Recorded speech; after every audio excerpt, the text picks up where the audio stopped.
গুরুত্বপূর্ণ খবরগুলো আছে আজকে আমার হাতে, আমি আপনাদেরকে যতটুকু সংক্ষিপ্ত সময়ের মধ্যে দেওয়ার চেষ্টা করব। আপনারা শুনতে এবং দেখতে পাচ্ছেন ক্লিয়ার? যদি কোনো সমস্যা থাকে আমাকে একটু কমেন্ট করবেন। প্রথম যে প্রশ্নটি সেটি সংবাদটি সেটি হলো আমেরিকা একঘরে হয়ে যাচ্ছে, তার মিত্ররা আমেরিকার পাশ থেকে সরে যাচ্ছে। যে ইরান একঘরে ছিল সেই ইরান এখন আস্তে আস্তে তার বন্ধু পেতে যাচ্ছে। কারণটা কি আসলে, এটার কিছু ব্যাখ্যা তুলে ধরব।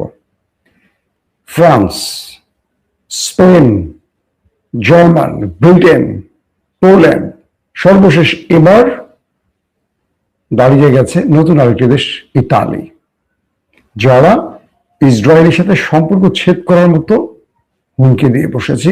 পাশাপাশি বলেছে ইসরায়েলের সাথে সকল সামরিক চুক্তি বাতিল। ইতালি বলছে, ইউরোপের দেশ একসময় যারা সবাই এক হয়ে ইসরায়েলকে সমর্থন দিত, ইসরায়েল সমর্থন পেয়ে ফিলিস্তিনে কি করতে আপনারা তো জানেন। পুরো ঘটনা ঘটে গেল এখন উল্টো। কেন দৃশ্যটা তৈরি হইল দেখেন। আজকের ঘটনা, আমেরিকা ইরানকে কোণঠাসা করার জন্য হরমুজ প্রণালী চারদিক থেকে ঘিরে ফেলেছে। আপনারা টার্কিশ সিরিয়ালগুলো দেখেছেন? বাইজেন্টাইন বা রোমানদের সাথে ওসমানীদের লড়াই দেখেছেন হয়তো। পুরো সাগরে ভূমধ্য সাগর কিভাবে কন্ট্রোল করতো যারা। তুর্কি আরেকটি সিরিয়াল ছিল যেখানে দোজাইতান, ওই যে এঞ্জিন আলদম দোজাইতান যে অভিনয় করছে, মানে অর্থাৎ ওসমানের বাবা, মানে আর্তুগুল গাজী যে প্রথম সিরিজটি করেছিল, পরবর্তী তিনি আরেকটি করেছিলেন। এই সিরিয়ালটি যারা দেখেছেন তারা হয়তো দেখেছেন যে ভূমধ্য সাগরের লড়াইটা কিভাবে হয়। তো ইরানের এই হরমুজ প্রণালীর একটি পাশ হলো ইরানের অংশ, একটি পাশ হলো ওমানের অংশ, মাঝখানে 21 কিলোমিটার দূরত্ব সরু একটি জায়গা ধরেন। আমেরিকা চিন্তা করে এসেছিল যে তারা ইরানকে কিভাবে কোণঠাসা করবে। এই অঞ্চলে তারা ইরানকে কোনোভাবে, মানে ইরানের স্বার্থ সংশ্লিষ্ট যে জাহাজগুলো তাদেরকে ঢুকতে দেবে না, বের হতে দেবে না। পুরো কন্ট্রোল আমেরিকা তাদের নিয়ন্ত্রণে নেবে। এভাবে ইসরায়েল আমেরিকা পরিকল্পনা করে ইরানকে সাইজ করতে এসেছিল। যুদ্ধবিরতি ভেস্তে গেল, আমেরিকা মূলত এই প্ল্যানটা নিয়ে আসলো। প্রথম যুদ্ধ তারা হেরে গেল, দ্বিতীয় যুদ্ধবিরতি সেখানে তারা কোনো সঠিক সিদ্ধান্তে পৌঁছতে পারলো না, তৃতীয় হরমুজ প্রণালীতে তারা এসে ঘিরে ফেলল। দেখেন কি করলো চীন, তারা হরমুজ প্রণালী দিয়ে তাদের ট্যাঙ্কার নিয়ে মুভ করা শুরু করলো। আমেরিকা হুমকি দিল যে জাহাজই হরমুজ প্রণালী পার হতে যাবে তাদের উপর আক্রমণ করা হবে, জ্বালিয়ে শেষ করে দেওয়া হবে। কে বলছে? American warship. মানে আমেরিকার প্রেসিডেন্ট বলছে আমেরিকার ওয়ারশিপ সেই জাহাজকে টার্গেট করবে। কোন ইন্টারেস্টিং বিষয়। পৃথিবীর সব দেশ থর থর থর থর থর থর করে কাঁপছে। ডোনাল্ড ট্রাম্প বলেছে, তেমনি বড় দেশ হিট করবে। চীনের ডিফেন্স মিনিস্টার ওপেনে আসলেন, বললেন চীন ইরানের সাথে চুক্তিবদ্ধ, তারা তাদের জাহাজ এখান থেকে নিয়ে যাবে। যদি আমেরিকা কোনো বাধা সৃষ্টি করে তাহলে চীন উপযুক্ত জবাব দেবে। আমেরিকা কি করবে তার উপর ডিপেন্ড করে চীন পাল্টা প্রতিঘাত করবে। তাহলে সাহস থাকলে এটা করো। চীন যুদ্ধ ছড়াতে চায় না, তারা যুদ্ধের বাইরে বাণিজ্যের খেলাটা ভালো খেলে, বাণিজ্যের যুদ্ধটা করে। এটা কিন্তু এক প্রকার বাণিজ্যের যুদ্ধ। এখন চীনের ট্যাঙ্কার মার্কিন যুদ্ধ জাহাজের সামনে দিয়ে, ওয়ারশিপের সামনে দিয়ে সংশোধন করে চলে গেল। আমেরিকা গালে হাত দিল, চেয়ে চেয়ে দেখলো। একটা গান আছে না, চেয়ে চেয়ে দেখলাম তুমি চলে গেলে। ঠিক এই দৃশ্যটা হলো। কি করলো? আমেরিকার জাহাজ চট্টগ্রাম দিয়ে মাইজদি দিয়ে চলে গেল, নাকি মাঝপাড়া দিয়ে চলে গেল, নাকি হালি শহর দিয়ে চলে গেল, নাকি বাঁশখালী দিয়ে চলে গেল? বলেন। দুর্দান্ত ভাবে হরমুজ প্রণালী দিয়ে চলে গেল। কিচ্ছু করলো না আমেরিকা, কিছু করতে পারলো না, সাহস পেল না। ওরা ভেবেছিল যে আমরা ভয় দেখি ওদেরকে আটকে ফেলবো। চীন সেটা করলো। রাশিয়ান জাহাজ হরমুজ প্রণালী পার হয়ে চলে গেল। গল্প এখানে শেষ? চলেন বাসা যাই। না, কিছুক্ষণ আগে সবচেয়ে বড় খবরটি কি জানেন? কিছুক্ষণ আগের সবচেয়ে বড় খবরটি হলো ইরানের 4টি জাহাজ হরমুজ প্রণালী দিয়ে তার পোর্ট থেকে ছেড়ে চলে গেল হরমুজ প্রণালীর উপর দিয়ে। আমেরিকা সেই জাহাজ দেখলো, আমেরিকার কন্ট্রোল রুম বললো ইরানের জাহাজ আসছে, ইরানের জাহাজ আসছে। কন্ট্রোল রুম ওয়ারশিপ 00... ইরানের জাহাজ আসছে, অডিও রেকর্ডে। আমেরিকার সেনারা আতঙ্কে পড়ে গেল, আরে আল্লাহ রে আল্লাহ, ইরানের জাহাজ কি আমাদের মারতে আসতেছে না অন্য কোনো কাহিনী করতে আসছে? ইন্টারেস্টিং ব্যাপার, মার্কিন যুদ্ধ জাহাজ বসে বসে দেখলো ইরানের জাহাজ 4টি জাহাজ সেখান থেকে চলে গেল। তারপর থেকে ছেড়ে এসে ইরানের জাহাজ হরমুজ প্রণালী অতিক্রম করলো। আমেরিকা কিচ্ছু করতে পারবে না। খেলা বুঝে গেছেন আপনারা কোথায় গিয়ে খেলাটা ঠিক গেছে এখন? যে ইরানকে আটকে রাখার জন্য আমেরিকা এসেছিল, সেই আমেরিকার নাকের ডগা দিয়ে ইরানের জাহাজ পোর্ট থেকে হরমুজ প্রণালী পার হয়ে চলে গেল। কিচ্ছু করতে পারলো না আমেরিকা। তার মানে কি, আমেরিকাকে বৃদ্ধাঙ্গুলি দেখিয়ে চলে গেল সবাই। আমেরিকা যে হুমকি দিল কাগজে বাঘ, আমেরিকা এখন সবার কাছে একটা হাস্যরসে পরিণত হয়েছে। ইতালির প্রধানমন্ত্রী নারী, প্রধানমন্ত্রী মেলানিয়া কি বলেছে জানেন? যে তারা ইসরায়েলের এই যুদ্ধটাকে অবৈধ এবং অযৌক্তিক বলছেন। তারা বলছেন লিবাননের উপর যা হচ্ছে এটা অযৌক্তিক, অন্যায়, ইরানের সাথে যেটা হচ্ছে একই। এবং তিনি বলছেন ইসরায়েলের সাথে তাদের সামরিক চুক্তি আর রিনিউ করা হবে না। 2003 থেকে যে চুক্তিটি শুরু হয়েছে এটি স্টপ। তারা ইসরায়েলের সাথে তাদের সকল সামরিক চুক্তি স্থগিত করে দিয়েছে। ফ্রান্স, জার্মান সহ কয়েকটি দেশ, ইউরোপের মোড়লরা এই কাজটি করেছে। এবার ইতালি যুক্ত হয়েছে। তার মানে কি, ট্রাম্প যে বলেছিলেন নতুন করে যুদ্ধবিরতির পর যে তার সাথে ন্যাটোর কথা হয়েছে, ইউরোপের রাষ্ট্রগুলো তার পাশে দাঁড়াবে এমন কথা বলেছে, শেষ পর্যন্ত আমরা কি দেখলাম? ইউরোপের রাষ্ট্রগুলো আস্তে আস্তে ইরানের দিকে আসছে আর আমেরিকা এক ঘরে হয়ে যাচ্ছে। এমন একটা পরিস্থিতি তৈরি হয়েছে যে বিশ্বের মানে ওয়ার্ল্ড অর্ডার যেটাকে আমরা বলি পুরোটাই পরিবর্তন করে ফেলছে ইরানের যুদ্ধে। দুটো ব্যাখ্যা আসছে। এক, আপনি যখন ভয় পাবেন তখন যে কেউ আপনার সাথে মোড়লগিরি করবে। ধরেন ছাত্রদল বা যুব দলের, আগে তো ছিল ছাত্রলীগ আর ছাত্র কি বলে লীগ আর যুবলীগ, এখন ছাত্রদল আর ছাত্র দল আর ছাত্রলীগ, নাকি ছাত্র দল আর যুব দল। কোনো একটি দোকানে গিয়ে ব্যবসা প্রতিষ্ঠানে যাবে 4-5 জন নিয়ে, কালকে থেকে তুই আমাদের চাঁদা দিবি। আপনি বলবেন জি ভাই দিয়ে দিব। দেখবেন আরেকদিন আরেকজন যাবে, আরেকদিন যাবে, আপনি চাঁদা দিবেন আর তারা আসবে। আপনি 5 জনকে নিয়ে বলেন তোদের চাঁদা দিব, কে, কেন, তুই কে তোর চাঁদা দিব?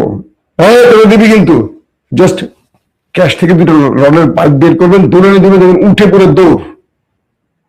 ওই যে দেখেন নাই গণমাধ্যমে হঠাৎ করে দেখলাম আমাদের মানবিক ডাক্তারের সেখানে চাঁদাবাজি করতে গিয়ে যুবদল নেতা এখন কয় সে আমাদের দলের কেউ না। যখন আপনি ধোলাইটা দিতে পারবেন তখন দলই বলবো আমাদের দলের কেউ না। বুঝছেন বিষয়টা? পরাজিত ব্যক্তিদের সাথে কেউ থাকে না। আপনারা যখন ভয় পান তখন সবাই হিরো হয়ে যায়। ধরেন আমাদের সালাউদ্দিন রে, বিএনপির এখন প্রধানমন্ত্রী, আচ্ছা বিএনপির প্রধানমন্ত্রী কে এখন, সরি নামটা মনে পড়ছে না, বিএনপির প্রধানমন্ত্রী কে এই মুহূর্তে? দর্শক একটু কমেন্ট করেন তো।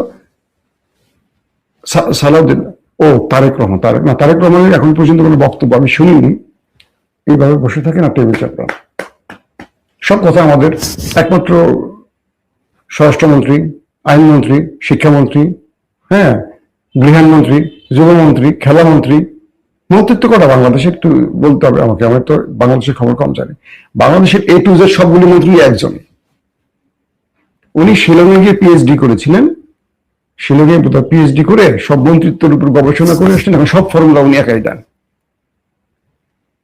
আওয়ামী লীগকে ডোবানোর জন্য কয়েকটা মন্ত্রী ছিল না? কেন যেন মনে হয় বিএনপিকে ডোবানোর জন্য মোটামুটি 2-1 খুবই যথেষ্ট। শিক্ষামন্ত্রীকে আজকে দেখলাম বাচ্চাদেরকে শেখাচ্ছেন স্কুলে বসে বসে জাইমা রহমানের সাথে রাজনীতি করা। তিনি জাইমা রহমানকে বড় করেননি, তিনি বিএনপিকে পচালেন, জাইমা রহমানকে পচালেন কৌশল এই কাজটি করে। জাইমা রহমান বা তারেক রহমানের শিক্ষাটি তাকে দেয়নি এহসানুল মাহবুবকে, আমাদের শিক্ষামন্ত্রীকে। এটা দালালি করা, এটা চামচামি করা, বুঝতে পারছেন?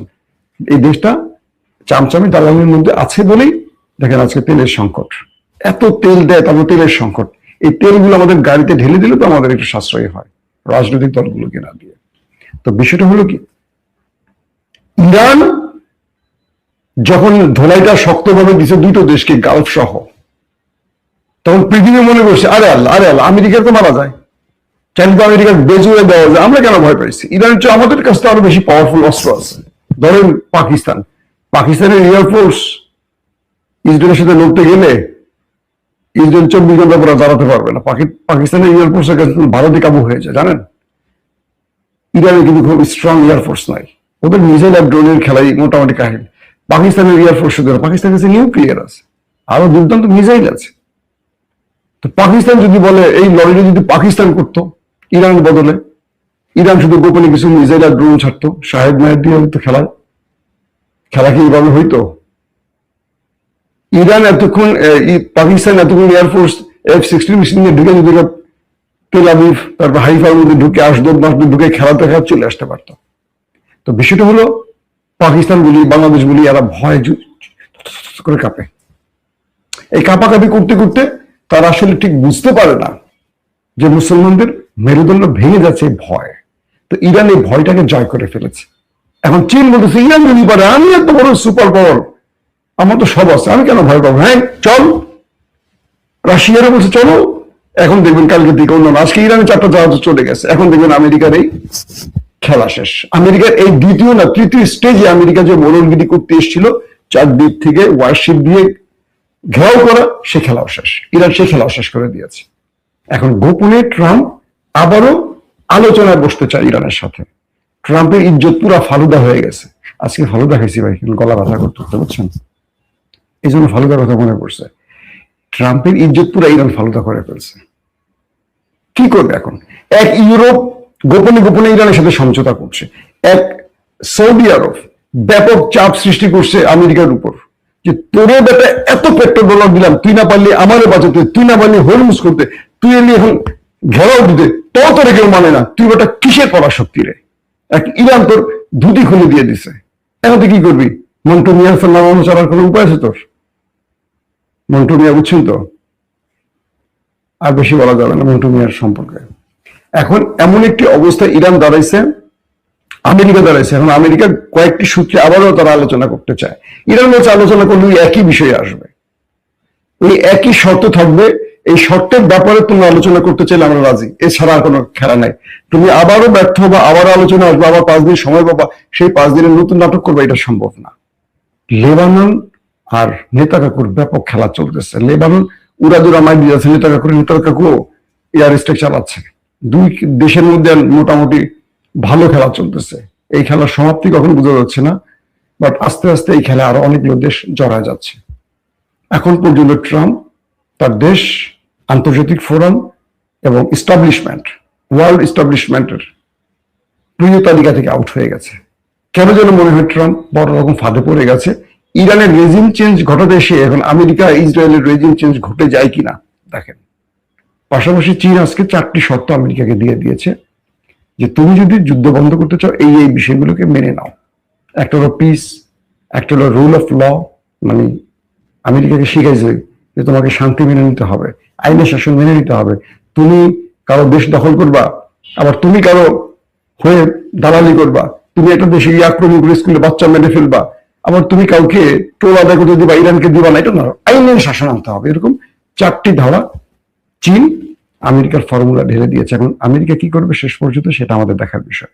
দর্শক, সফরের মধ্যে ভিডিওগত বা কোয়ালিটিগত কোনো পরিবর্তন থাকতে পারে, এটার জন্য ক্ষমা করবেন, চলতে থাকবে। আর আপনাদেরকে আমরা বলি যে আমাদের একটা স্পেশাল চ্যানেল আসতেছে, ওপেন ভিউ টিভি। এখানে আমরা দুর্দান্ত কিছু এক্সক্লুসিভ স্টোরি আকারে নিয়ে আসবো।